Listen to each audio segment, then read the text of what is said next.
Hi guys, well welcome back to class. Hope you all had an enjoyable weekend.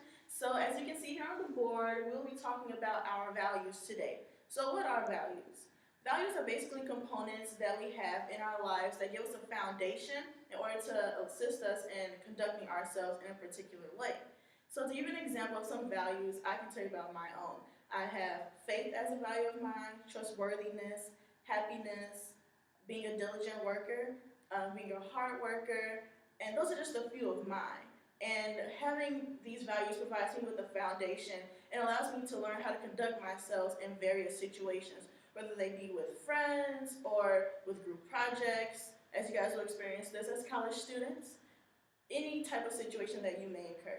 So I would like for you guys to spend a few minutes right now writing down about 5 of your own personal core values, and then we will debrief. Good job on that, you guys. Now I'm going to ask, how many came up with at least 5 core values?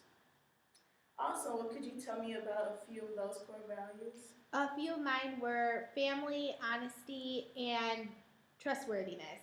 Family, honesty, and trustworthiness. Those are awesome core values, Christina. Thank you. Michelle?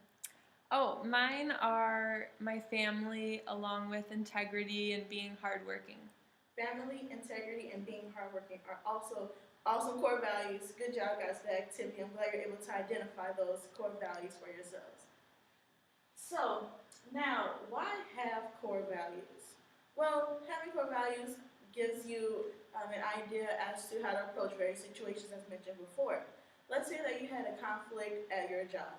You felt uneasy about it, faced a lot of cognitive dissonance, but you didn't know what to do based on your position.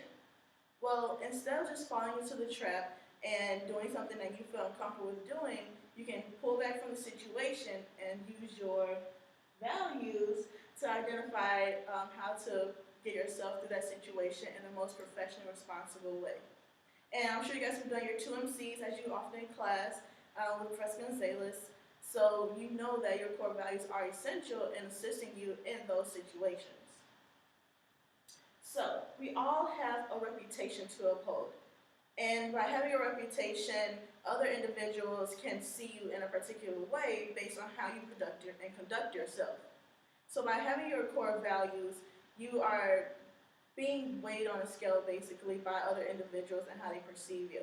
If you don't really stick to those core values that you have, or may stray away from them and lose on what's important to you, you may fall to incrementalism and group pressures. What is incrementalism, you may ask?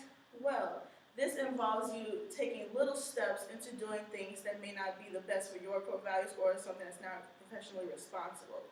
For instance, let's use a parent. Let's say a parent works for a PTO. And that parent who may be a treasurer, let's say she takes $20. And then she may take $30. And then $50. And before she knows it, she's taking $1,000 from the account. But did she intentionally try to steal that much money? No, but it was incrementalism. And when you're stepping off and you're becoming, it's easier for you to do these small things that are not professionally responsible and really don't attest to your core values. You can find yourself in a position that you never would want to end up in.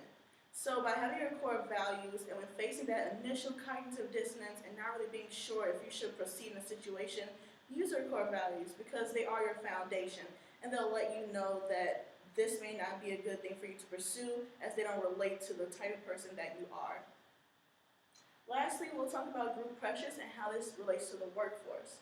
So by being in work, it's very important to have a company that does match your core values as it may assist in not having to face as much cognitive dissonance and conflicting situations. However, if you do face group pressures, if, like mentioned before, if you don't feel comfortable in doing certain things that are asked of you, you can go back to your core values just to identify if this is something that you actually would like to pursue in.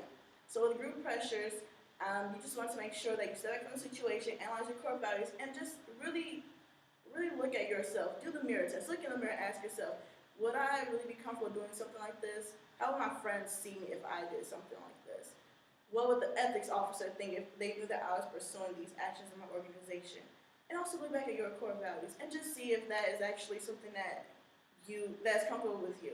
You want to always perform with professional responsibility, as we mention to you guys all the time. So I hope that doing this activity of creating your values has really helped you to identify what you see in your own core values, see that you personally agree with, things that you don't agree with, because this can assist you in the future in making sure that you can face conflicting situations in a very professional way that's professional to your organization as well as to you.